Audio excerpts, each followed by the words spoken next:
Entonces, desde arriba, el miércoles vamos a hacer dos prácticas. La práctica del cartero chino, Octave, y ese mismo día les voy a activar este problema del cartero chino para terminarlo. Ya no hay control aquí ya no hay control de teoría. He juntado el control de teoría del cartero chino, aunque no hay mucha teoría en cartero chino, con el PERT. ¿Ya? Y acá ya está disponible ya el control acá y el ejercicio. ¿Cómo va el ejercicio? Ya, como les comenté, era en Excel. Ya tiene 3 preguntas. La primera pregunta les pide el número, ya, de su... Voy a quitar la aleatoriedad. La primera pregunta les di el número de grupo, y la segunda pregunta les da esto. Un camino crítico, perdón, un diagrama de precedencias con distintas duraciones. ¿Ya? Y a partir de ahí, en Excel, ¿ya? ¿Se acuerdan? Ahí tengo el modelo, ahí he subido el modelo del Excel, que lo hicimos en la última clase práctica. Me van a hacer el desarrollo del algoritmo de camino crítico. ¿No? Entonces, desarrollado el camino crítico, ¿cuál es el camino crítico? Recuerden, en el Excel lo que se califica son las fórmulas que tienen ahí, porque son un reflejo de que han entendido cómo funciona el algoritmo del camino crítico. Entonces tienen que probar con el Excel cuál es el camino crítico, todos los que tienen holgura de 0, probado con todas las... todos los... con el inicio temprano, la finalización temprana, el inicio tardío, la finalización tardía y la holgura de cada uno de los elementos de su diagrama de precedencias. Y eso lo suben. Ese es el ejercicio del camino crítico. Eso ya está disponible ahora, todo hasta el 18 de julio, como les había comentado. Y hoy día vamos a acabar la teoría de simulación, y en la noche ya va a estar disponible el control. Ya, el control, déjenme ver. El control, que es tanto de PERT como del problema del cartero chino, es este. Sí, ya está disponible, entonces ya podrían realizarlo hasta el 18 de julio. Hoy día en la noche va a estar disponible el último control, que es el de simulación, y el día miércoles van a estar disponibles estas dos últimas prácticas, la de cartero chino y la de simulación en Excel. Hoy día acabamos la teoría de introducción a la simulación. Ya están las diapositivas, y hay unos simuladores en línea que se los voy a mostrar nada más para que vean para que se vea más o menos los principios de simulación que estamos viendo en teoría. Entonces, nos habíamos quedado acá en simulación. Ya, este es un ejemplo de simulación en Arena, ya que va a ser el programa que van a usar. Y mucho cuando hablan de Arena, y en general cuando hablan de simulación, la gente lo asocia con colas. Lo asocia con generar colas en un proceso. No es precisamente eso. La simulación es todo un mundo que incluye no solo la simulación de eventos discretos, que eso es colas, simulación de eventos discretos, e incluso simulación de eventos discretos abarca algo más que manejar colas, pero la gente por alguna causa lo asocia a eso. Y el típico ejemplo que ponen para una simulación es, por ejemplo, en su caso, ustedes pueden simular una atención a un oficinista, la típica caja de banco, la típica caja de un negocio. ¿Ya? Consejo, cuando entren al siguiente curso, cuando vayan a modelamiento, ¿ya? Elijan bien su proceso, su empresa. Se les va a pedir que sea un proceso real. ¿Ya? Y es más, yo les aconsejo que desde ahora vayan buscando un proceso real. Esta parte de introducción les va a servir un poco para eso. Vayan buscando un proceso real. Puede ser un restaurante, puede ser un centro de ventas, no sé. Y vayan consiguiendo uno de ellos. No sé cómo se van a manejar, si lo van a llevar el siguiente semestre, cómo se van a manejar con esto del COVID. Ya no sé cómo lo manejará el siguiente profesor, pero les digo, lo que usualmente se hacía era un centro, alguien con que tenga mucho acceso. Alguno de ustedes puede tener un negocio familiar o de algún amigo en que puedan trabajar. ¿Ya? Y que tenga una manera de verlo con colas, etcétera, y váyanse descargando la arena. Ya la arena tiene una versión gratuita, ¿ya? Y vayan, hay montones de tutoriales en internet, vayan viendo. Es casi como un juego, y la verdad le pueden agarrar un buen... agárrenle gusto antes de que llegue el siguiente semestre para que les sea más agradable usarlo. A veces uno cuando se ve forzado a usar algo en clases y forzado con los tiempos, no le agarra el gusto. Pero la verdad es que la arena es algo muy divertido y le pueden agarrar el gusto a su trabajo. Ahorita solo vamos a ver algunas cosas que van a ser introductorias a lo que vayan haciendo. Pero es un curso un poco difícil, entonces les aconsejo que aprovechen esta ocasión y pasa al siguiente semestre para ver viéndolo. Y funciona de esta manera, ahorita lo vamos a ver un poquito. ¿Ya? Ahora, ¿cuál es el problema con problemas que vienen con la simulación? La complejidad del sistema. Y es más, el origen de tener que simular algo es por la complejidad del sistema. ¿Ya? Sistemas muy sencillos, como los que vamos a simular ahora manualmente, pueden ser puedes obtener datos fácilmente, pero conforme se hace un sistema más complejo, por el número de relaciones, de actividades y sobre todo por la aleatoriedad de algunos de los fenómenos que ocurren en el sistema, no puedes obtener directamente unos resultados que tú puedas trabajar para tomar decisiones. Esa es la raíz de la necesidad de una simulación. Un sistema sencillos, ¿no? O sea, una cola sencilla, un sistema de atención, por ejemplo, una máquina de reparto perdón, una máquina de una fábrica que produce exactamente lo mismo las 24 horas del día, durante 7 días a la semana, durante todo el año, no tiene ninguna complejidad. Una que otra complejidad quizás que provenga del mantenimiento. Pero poco a poco los sistemas se hacen más complejos y sujetos a variables aleatorias. Entonces, por ejemplo, estas máquinas que reparten gaseosas, las que hay en la U, ¿no? Uno va a poner su moneda y saca. Esa ya gana complejidad porque no es que todos los días les pidan exactamente lo mismo. Varía, ¿no? Algunas veces piden más Coca-Cola, algunas veces piden más Inca-Cola, algunas veces piden municiones, algunas veces piden galletas, Sparkies. Hay un montón de variables. ¿Qué se hace si tú lo que quieres es obtener información al respecto? ¿Ya? De un montón de variables aleatorias. Lo que haces recurres a la estadística. ¿Ya? Estos son los factores que ayudan a la complejidad de un sistema, la interdependencia. ¿No? Por ejemplo, la cantidad de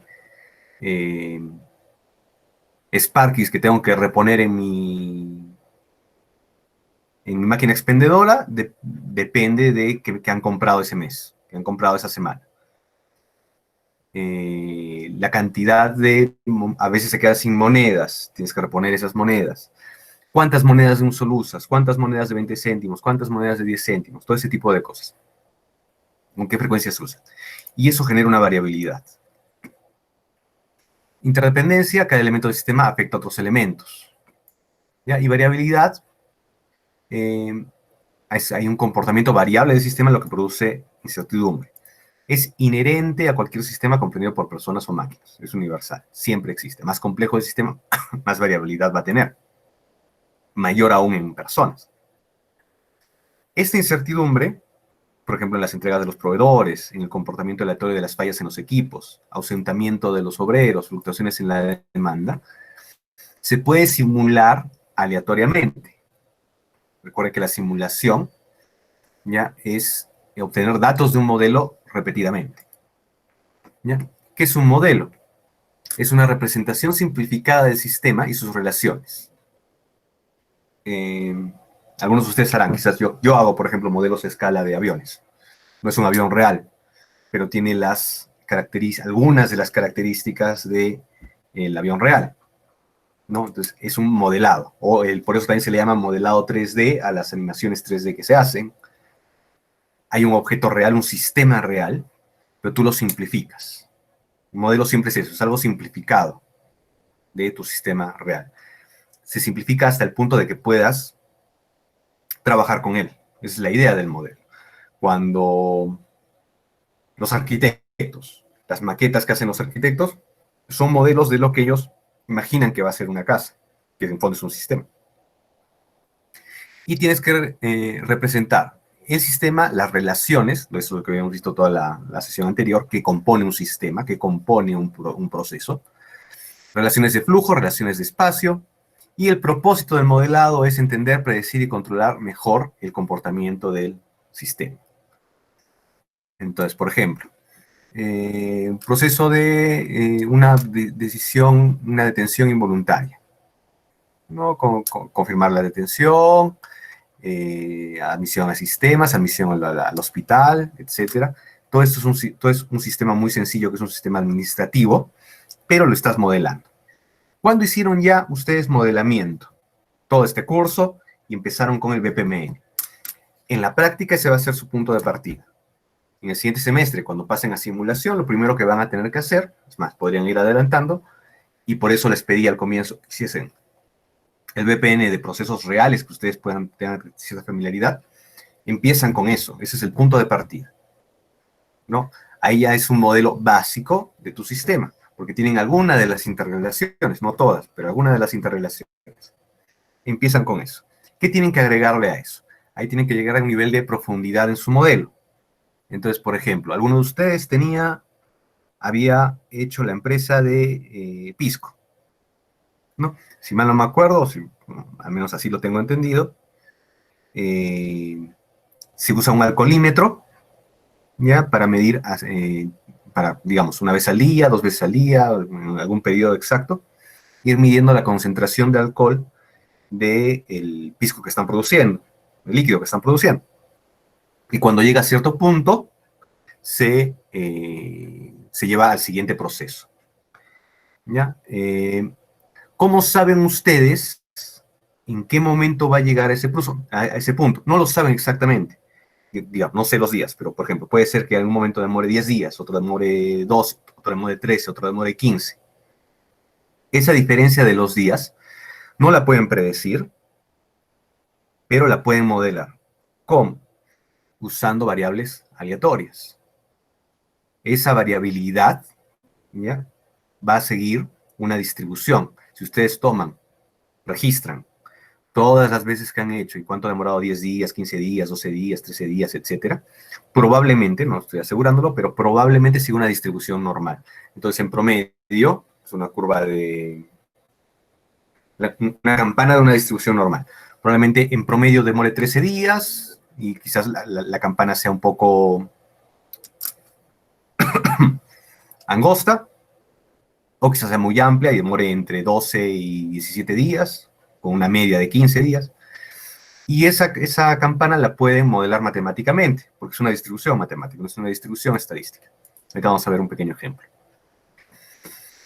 Otro ejemplo, por ejemplo, el modelo de un sistema de control de combustible en un avión, ¿no? En los aviones, el combustible está en las alas y en el fuselaje, ¿ya? Y tiene que ir a los dos motores del avión, ¿ya? Y tiene una serie de tuberías, y lo importante en estos sistemas es mantenerlo balanceado. No puedes tener, los 3 tanques tienen que pesar más o menos lo mismo todo el tiempo para que el avión esté balanceado. Y hay un sistema de control para eso. ¿Se puede modelar? Se puede modelar. Todo se puede modelar. Entonces, la idea que es, el mundo real es complejo, ¿ya? Ese es el primer paso. Tienen que ver el mundo real y obtener datos del mundo real, de ese sistema real, de la complejidad del sistema real. A partir de ahí, ustedes conceptualizan ese modelo que se llama un modelo informal.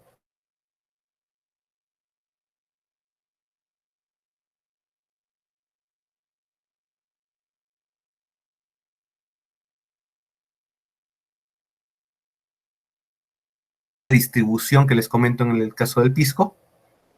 ¿Cuál es la distribución del tiempo que demora en llegar a cierto nivel de densidad de alcohol, de concentración de alcohol? Una vez que tienen esas relaciones matemáticas completas, recién lo pasan a un modelo computarizado. Vamos a ver un ejemplo más adelante. Varios ejemplos más adelante. Entonces, eso define cómo se clasifican los modelos, de acuerdo a su profundidad. Primero son los modelos simbólicos representados por diagramas de flujo. Hasta acá están con el BPMN. Luego, recuerden, les agregan las fórmulas y crean modelos analíticos o fórmulas matemáticas que producen resultados cuantitativos. Eso es una distribución. Contar el tiempo que demora en promedio, la distribución que encuentras por ejemplo, el caso del pisco, eso crea una fórmula matemática y eso ya se llama modelo analítico. ¿Ya? Y eso produce resultados cuantitativos. Tú puedes simular a partir de esa distribución cuánto podría ser, en qué porcentaje podría ser que se distribuye eso. Y lo otro es modelos de simulación, que es el que van a ver en el siguiente curso. ¿Ya? Y un modelo de simulación ya es un modelo que puede, que generalmente viene en la forma de un programa de computación, un algoritmo, que puede simularse varias veces, correrse varias veces, 10, 100, 1000, 1.000.000 de veces, para reproducir el comportamiento que ocurre en un sistema real. Esto es para reducir la complejidad.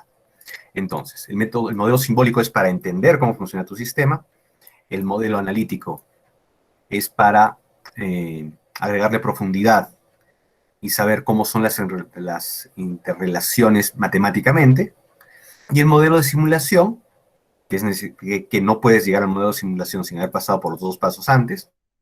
El modelo de simulación es para obtener mayor información a partir de hacer varias corridas de simulación de tu modelo. El modelo de simulación debe ser visto como una herramienta. ¿Qué pasa si permite al diseñador experimentar con diseños alternativos y estrategias para ver el impacto? No, entonces, ¿qué pasa si uso otro tipo de uva? ¿Qué pasa si ya no saco con tal nivel de alcohol, sino un nivel menor? Probablemente tenía que esperar menos. Yo puedo cambiar mis condiciones de la simulación para poder hacer mejoras en mi proceso. ¿Ya? Un video que lo explique, lo pueden ver después. Y eso nos lleva a la siguiente parte de la teoría, que es la simulación de sistemas. La simulación de sistemas es el proceso de diseñar ese modelo matemático, ¿ya? Y que nos permite un mayor grado de conocimiento en la toma de decisiones. Ese es el objetivo. La simulación evalúa con precisión el desempeño de un sistema, pero evalúa y no genera soluciones. ¿Ya? Acá hay una diferencia entre lo que deben haber hecho en los cursos anteriores, ¿no? Cuando hacen programación lineal, por ejemplo, deben haber llevado programación lineal, esa genera soluciones de frente. Ya, son fórmulas matemáticas que de frente te dan una solución óptima. Ya, eso funciona para modelos simples, o si quieres resultados simples, pero no te va a funcionar para sistemas muy complejos, sobre todo si tienen gran cantidad de variables aleatorias. Este es un simulador de aviones, por ejemplo. Genera un escenario virtual en el que los cambios no cuestan como en la realidad. Permite validar si está tomando la mejor decisión o no. En un simulador de aviones, por ejemplo, ¿cuál es este costo en la realidad? Ya puede simular escenarios en que los pilotos van a tener que tener ciertas situaciones que podrían resultar en que se estrelle el avión. Obviamente no lo vas a subir a un avión de verdad arriesgando que se estrelle para probar esas simulaciones, lo haces acá. Y así vas entrenando al piloto para que reaccione a esas situaciones de emergencia. Y ahora es el ejemplo de los pilotos. Ahora, para eso, obviamente la simulación tiene aplicaciones en muchos aspectos de la vida, científicos, incluido también los industriales.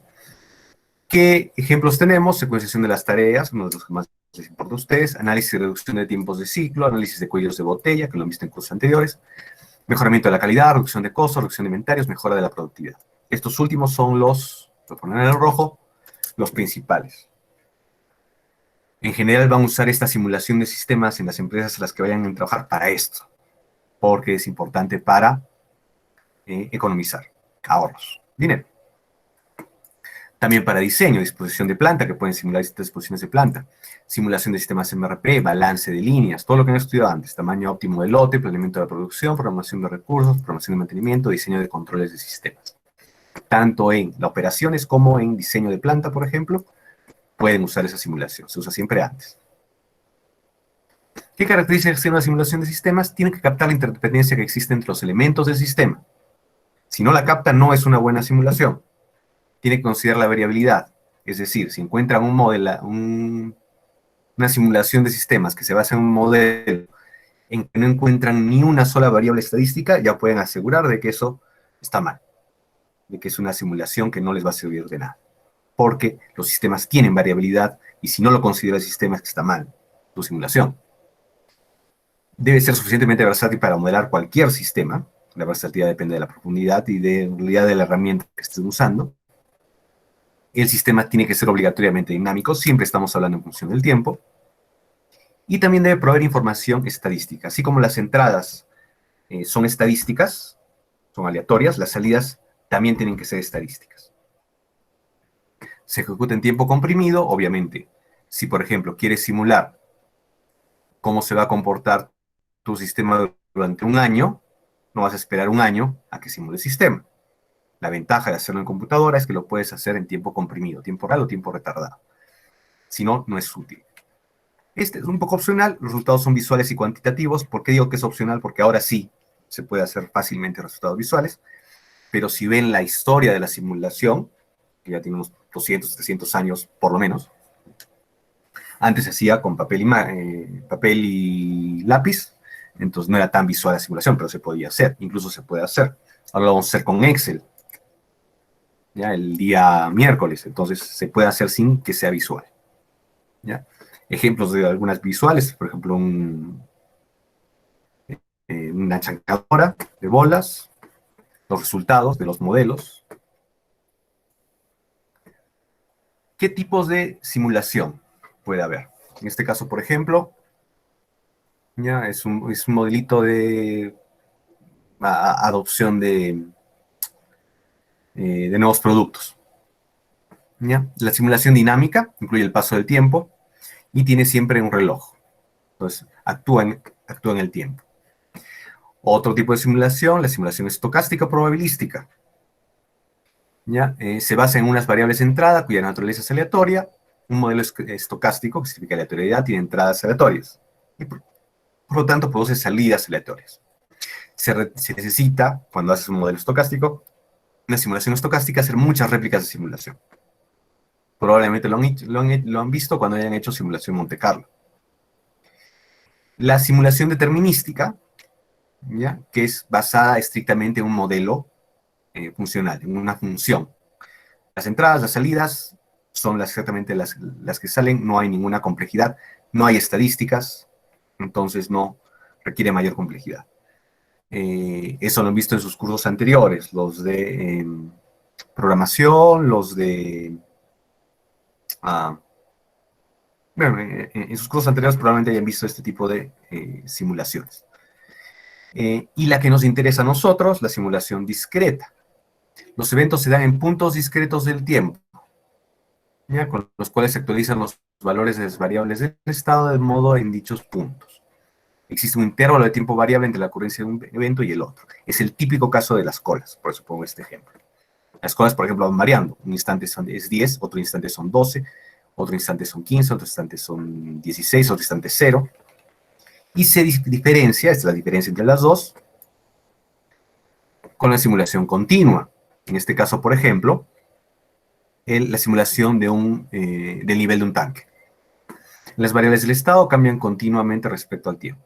Recuerden la diferencia entre una variable continua y una variable discreta. La variable continua es infinita, tiene infinitos niveles en el tiempo. Ejemplo de variable continua. En su caso, ustedes, una clase, la altura de ustedes. Todos tienen una altura 1.72 metros, 1.73 metros, 1.74. ¿Por qué es infinita? No porque alguien pueda medir 100 metros, si alguien puede medir 1 metro, sino porque alguien puede medir 1 punto, dependiendo de qué tan buena sea la medición que hagas. Uno puede calcular que una persona mide 1.7234566 e infinidad de decimales hacia adelante. Por eso es que se dice que una variable continua es un número infinito de puntos. Por ejemplo, la altura de los estudiantes de una clase sería una variable continua. Ahora, la cantidad de alumnos en esa clase es una variable discreta, porque en nuestra clase no puede haber 18.4 alumnos.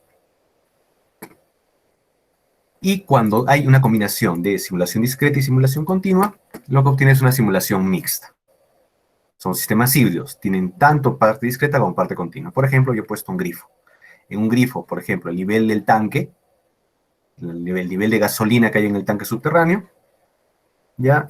O el volumen de gasolina que hay en el tanque subterráneo, es una variable continua. O el volumen de gasolina que se ha servido uno de los clientes es una variable continua. Pero la cantidad de vehículos que están en servicio, la cantidad de personas que están en servicio en el grifo, es una variable discreta, ¿no? Porque puede dar 2, 3, 4, 5, 10. Otro ejemplo, ¿ya? De esta computadora. ¿Ya? La que tienen ahí es un ejemplo interesante histórico, por eso les digo que esto tiene viejos tiempos, es antes de las computadoras, se podía hacer de N maneras. Y esta computadora se llama el MONIAC, ¿ya? Y era una computadora, lo que se llama una computadora análoga. No creo que jamás vuelvan a ver una de estas. ¿Ya? Y eran computadoras que te permitían hacer cálculos, debe ser más o menos de los años 20, 40, 50, en Inglaterra.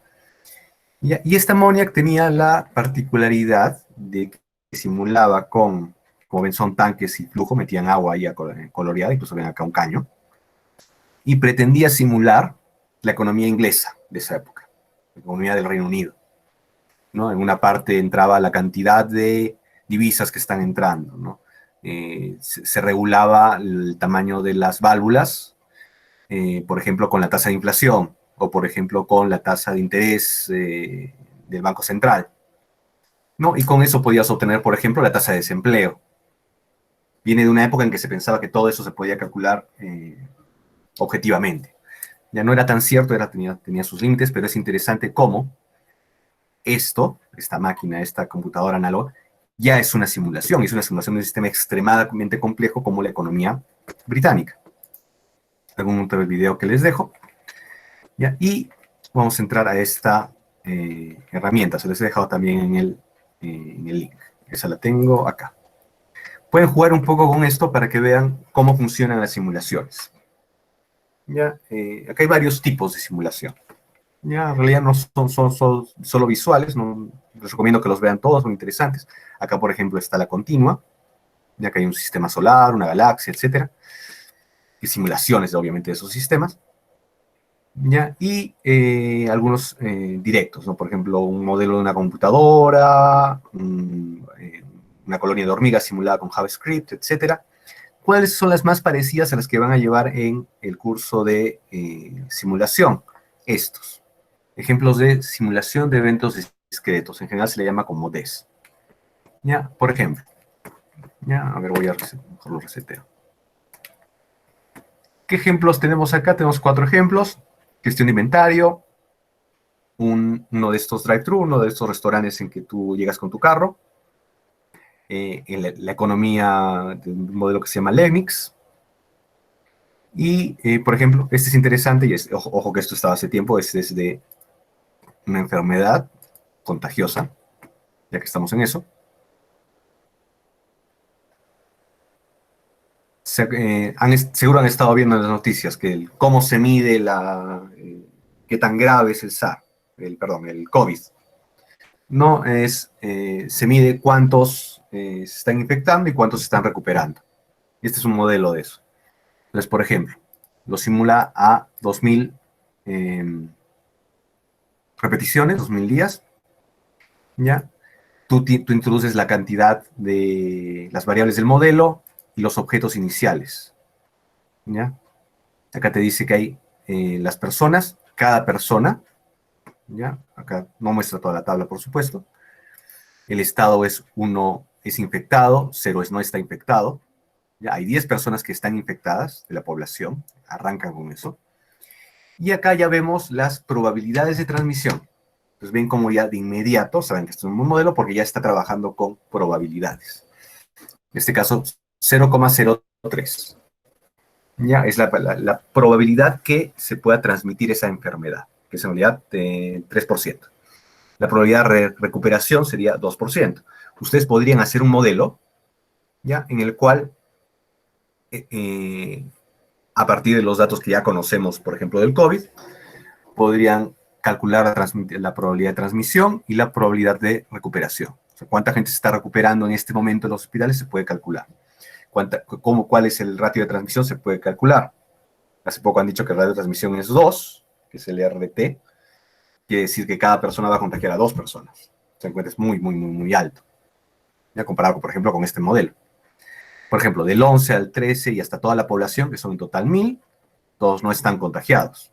Y lo que simula este modelo es la cantidad de infecciones, qué tan rápida va a ser las infecciones entre los 2000 días, de acuerdo a estos ratios.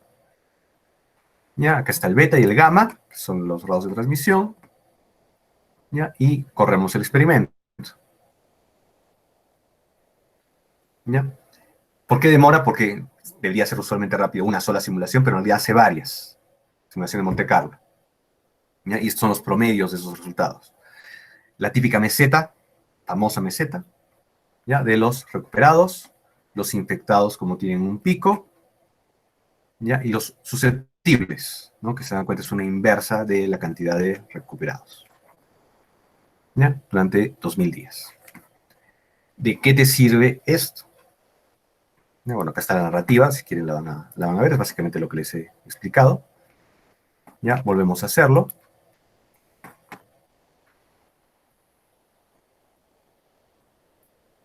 Podemos cambiar las condiciones. Ahí está. ¿Qué podemos cambiar? Simulémoslo a 500 días, por ejemplo, con un número mayor de infectados iniciales, digamos 50. Vamos los cambios. Esto van a aprender a hacerlo después. Y ven cómo demora más la meseta. Aunque bueno, acá he hecho un poco de... A ver, mejor dejemos. Hagamos un setibus paribus para que todo quede igual. La primera simulación la hicimos a 2000 días. Número de infectados. Voy a poner 50.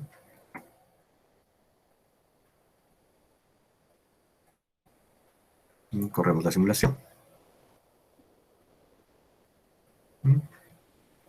Ya ven cómo el número de infectados varía. Lo pueden comparar con los otros. Igual llega una meseta.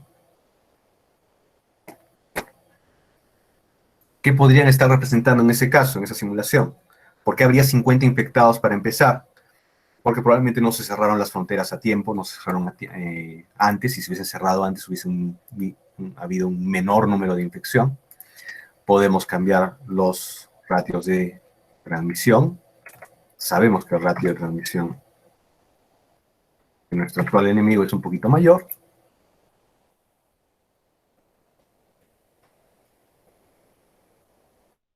Corremos la simulación.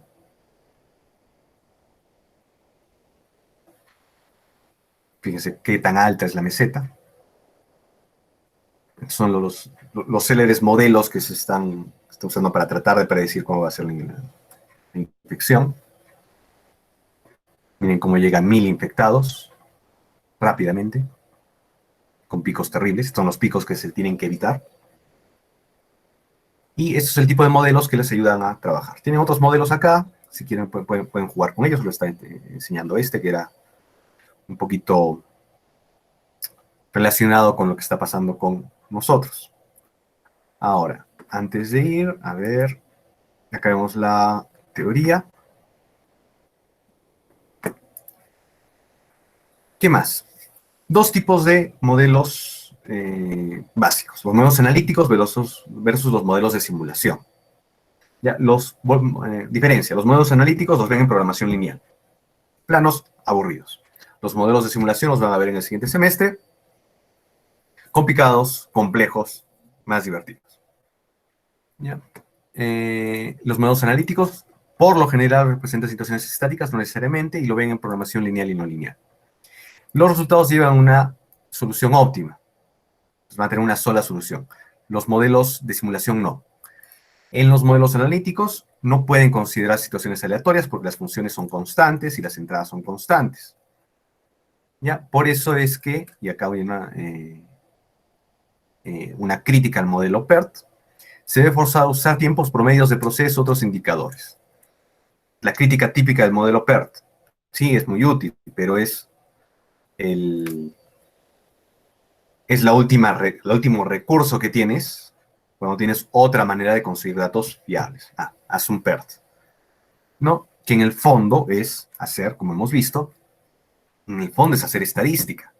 Está haciendo una especie de trampa ahí. Está diciendo que es un modelo analítico, pero como tienes que usar PERT para obtener tus entradas, en el fondo ya estás volviéndolo un modelo de simulación, porque estás usando una estadística, porque recuerden que el PERT es simplemente la media de una distribución normal. Y son incapaces de resolver problemas de gran aleatoriedad. Si tienen muchas variables, ya no puedes hacerlo. Cuando no puedes hacer eso, es casi la mayor parte de los problemas del mundo real, lo que recurres es a la simulación. ¿Ya? Esta herramienta es solo de evaluación de escenarios, no te da una solución definitiva. Se usa cuando, proporciona una medida cuantitativa del desempeño del sistema, por ejemplo, porcentaje de utilización de recursos, tiempos de ciclo, etc. Evalúa escenarios, ¿ya? Lo que puede tener, pues, simular alternativas de diseño de estrategias, cambiar alguna condición para obtener nuevos resultados y encontrar el mejor, el más adecuado. El sistema responde a cambios de su estructura y ambiente o bajo ciertos supuestos. Esto es importante, lo van a ver después, lo de ciertos supuestos. Porque nunca vas a tener un modelo que replique exactamente a el mundo real. Vas a tener cierto grado de acercamiento. No existe eso. Si tuvieses un modelo que fuese idéntico al mundo real, prácticamente ya tendrías el mismo nivel de complejidad. Tendrías que rehacer tu sistema completamente para poder modelarlo a la perfección. La simulación es usada para probar la efectividad de un sistema en particular, pero por sí misma no resuelve u optimiza un diseño. Puedes acercarte. Es estocástico. Bueno, no voy a entrar más en detalle de acá adelante, porque eso ya corresponde al siguiente curso de cómo se hacen las fases de un proyecto de simulación, etc. Pero lo que quiero enseñarles antes es un adelanto de la arena. ¿Ya? Este es el programa que van a usar. Ya, en serio, como les dije, les recomiendo que lo instalen. Y solo para que vean a qué me refiero con un proceso, algo sencillo. En Create. ¿Se acuerdan que les comenté? Había instancias, que en algunos casos son las personas que circulan por un sistema. En el caso de que yo les había puesto, por ejemplo, en el metro. Entonces, este modelo crea esas personas, ¿no? Entonces, por ejemplo, les voy a llamar entidad 1, pasajero. ¿Cuántos entrarían a una estación? ¿Ya? Una distribución. Acá están las distribuciones, por ejemplo, tienen random, constante, y tienen también expresiones. Por ejemplo, miren todo el tipo de expresiones que tienen. Una norma, una normal. Recuerden que una distribución normal se define por la media, digamos 4, y una desviación estándar de 0.5. Entonces, cada segundos, de acuerdo a esta distribución normal, van a estar con una media de 4 segundos y una distribución estándar de 0,5, van a estar llegando pasajeros a tu estación. Ya, cantidades por arriba, un número infinito, primera creación en el tiempo cero. Luego haces un proceso, ¿ya? Y acá también puedes poner, y es lo que van a ver, otra distribución. ¿Cuánto tiempo tiene que esperar para el siguiente tren, digamos? ¿Ya? Y puede ser, por ejemplo, constante de 20 segundos, pero también puede ser triangular, otra expresión normal, uniforme, expresión. Y digamos 180 segundos. ¿Ya? Y es una acción que voy a poner solo delay, después tendrían que ver eso. Obviamente solo les estoy adelantando esto. Lo conectan y ponen un dispose. ¿Ya? Y ahí se van a ir los chicos. A ver, vamos a ver si funciona. Mi reloj.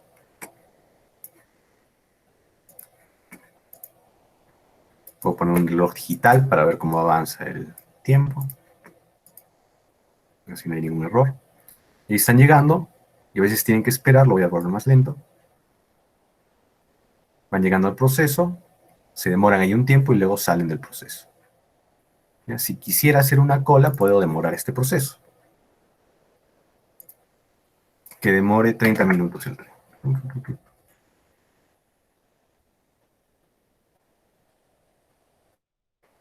Están llegando. Voy a acelerar un poco. Y recién a los 30 minutos, todos los pasajeros que están en la estación se van a subir al tren. Y ahí pueden ir modelando y pueden hacer sistemas cada vez más y más y más complejos, ¿no? Sistemas complejos como, por ejemplo, este.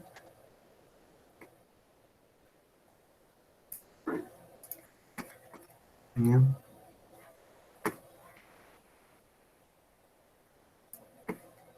Que es un modelo de... A ver... Acercarlo.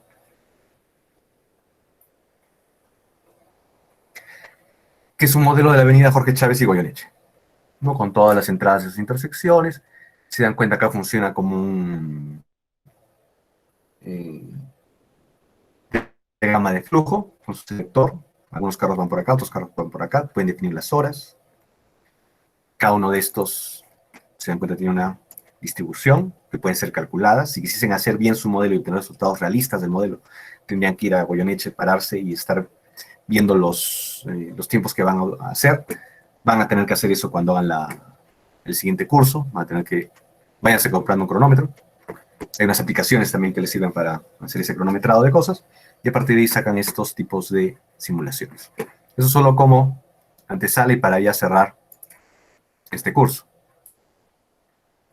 Entonces, ahí queda esta parte. Voy a dejar la grabación para ya subir.